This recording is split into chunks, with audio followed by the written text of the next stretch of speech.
A recent research paper was published revealing the types of cyber attacks occurring across the globe in 2024.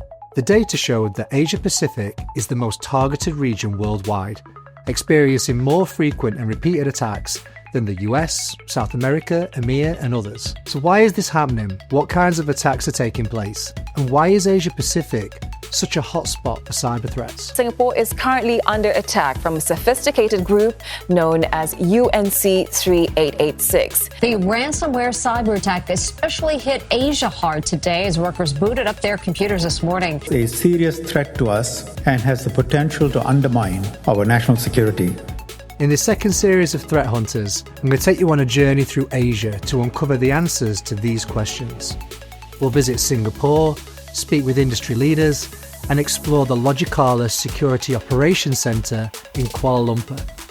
Together, we'll discover how Asia Pacific is fighting back against the surge in cyber attacks and what organisations around the world can learn from its response.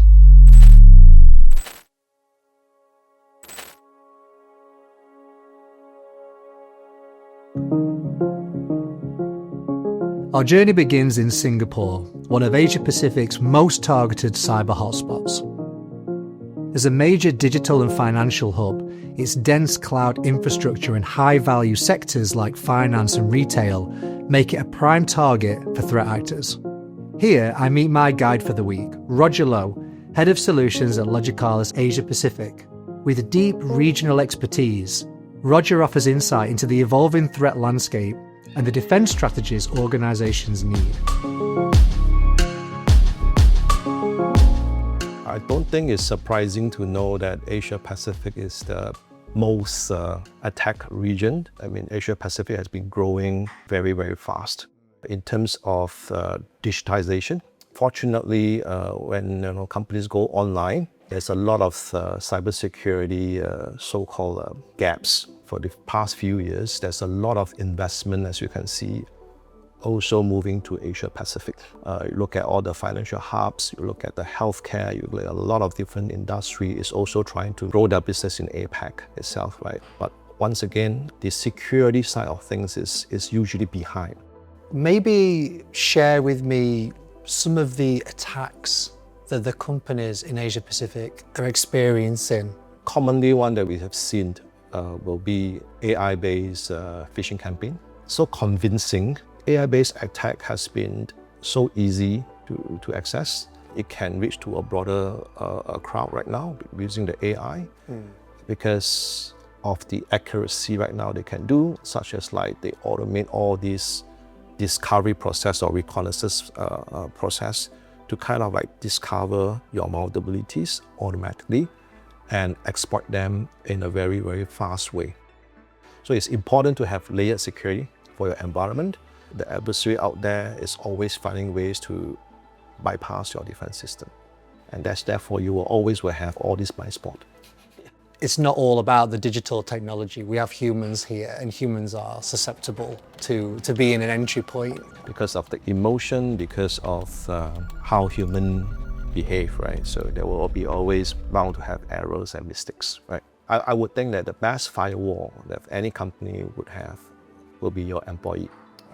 You can implement the best policy, enforce the best controls in your organization, but if your employee is not paying attention or responsible, right, for cybersecurity, you will definitely fall as a victim, right? So you don't need to have a very superly good hacker. You just need to have a user that's not aware, right, to perform that click. While at the office, I also had the opportunity to speak with Gandhi, the Logicalis Cyber Defence Manager in Asia Pacific, overseeing the Security Operations Centre. I asked him about the different types of threats his team sees in the SOC and how they help defend organisations.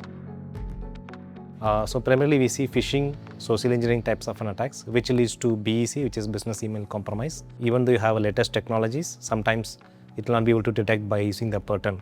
And the second attack, what we see is a DDoS kind of attacks, right? And the third one, what we see is the account takeover, where the attackers are taking the credentials from dark web kind of forums and they try to attack and by logging into by using the old credentials. So these are the three types of attacks what we see in day in, day out. Do you have any real world examples that you're able to share with us? One of the gaming company, which is spread across multiple countries, they were one of our customer, where we are able to see the account takeover kind of an attacks, where the attackers compromising the credential by looking at the dark web forums and getting the passwords and trying to attempt. So the best part is that as we are 24/7 SOC monitoring by using the technologies like Microsoft XDR, right, we are able to detect it. And by using the XDR, there are concepts like atomic disruption, which takes the quick containment of the action. In that way, we are able to detect and quickly contain the impact. So in that way, the business was able to save good amount of investment or good amount of money for them. Fortunately, the SOC team was able to contain the incident, but again, it was striking to learn that the attack stemmed from stolen account credentials. Another example of how the human element is often the weakest link. Most of the incident that comes into our SOC center about cloud attack, probably maybe about 90%, is because of misconfiguration or callous. Not because of cloud is not safe. Cloud is very secure. Of course, you need to make sure that it's configured or implemented in a secure way, right? So cloud become one of the top attack surface, I would say, right, for most of the customers today. If the attacker can detect it, that you have a misconfig, they will start to launch the attack very, very fast, right? They will find ways to understand, to discover your system in nature and knowing what you are using and try to bypass your defense system.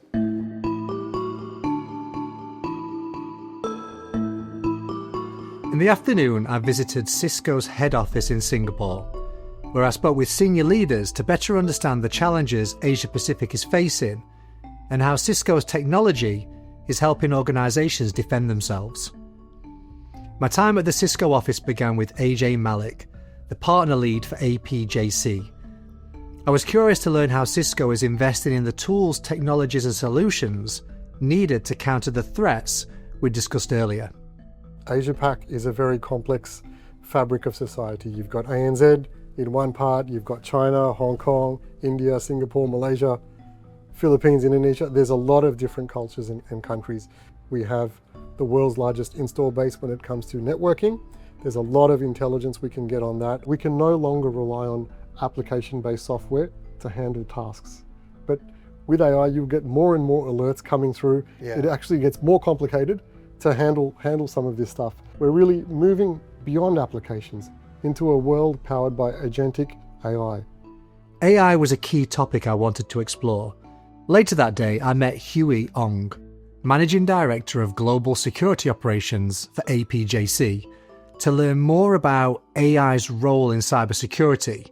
From your perspective, how are the threat actors using AI to attack those businesses? But at the same time, how are companies like Cisco adopting AI as a defensive strategy?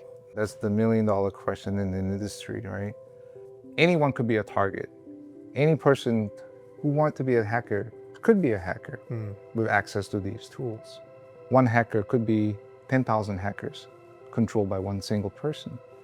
And when you have machine scale attacks, you cannot defend it with human scale, right? If you are in a SOC or a CISO, what's going to keep you up at night is the ability to detect. And if you have all these threats and all these attack vectors coming in, how can you withstand it? Especially if you have multiple locations, multiple data centers, multiple applications that sit everywhere across the world. So to defend against machine scale, you have to have machine scale defenses. Talk to me about the fact that businesses are investing more and more in AI, in assistance and applications, but is that leaving the door open from a security perspective? Every business unit is looking at AI.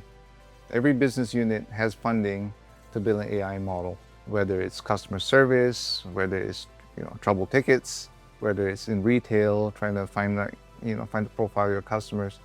All of those, I would say, applications, they are being launched at a very high rate. These applications are being rolled out from testing into production much faster than we would imagine what they were doing years ago before AI.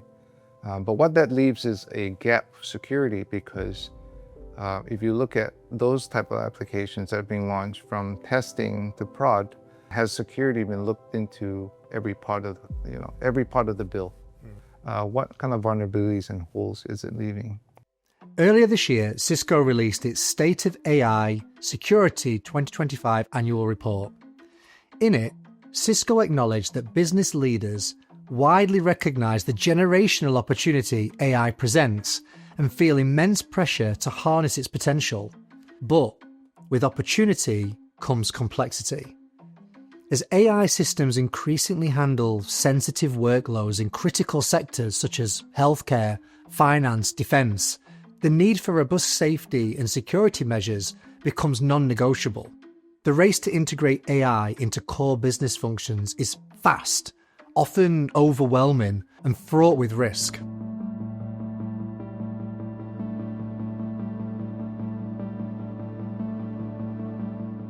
In my final conversation at Cisco, I had the privilege of speaking with Bee Kheng, Cisco's president for ASEAN. Bee shared her perspective on the situation in Asia Pacific and the concerns organizations are facing.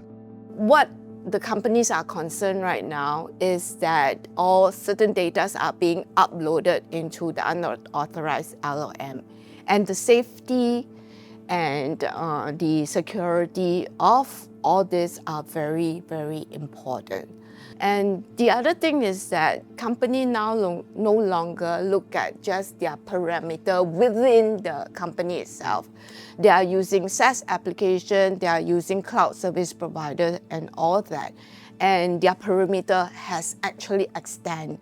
And some of the parameter and the assets that they are using don't belong to them. AI can increase the efficiency and efficacy of the cyber team. And I do see a lot of the cyber team trying to use AI, but at the same time, the bad actors are using AI to infiltrate the companies as well. Companies right now are really operating in a very complex environment. I feel the industry can collaborate better.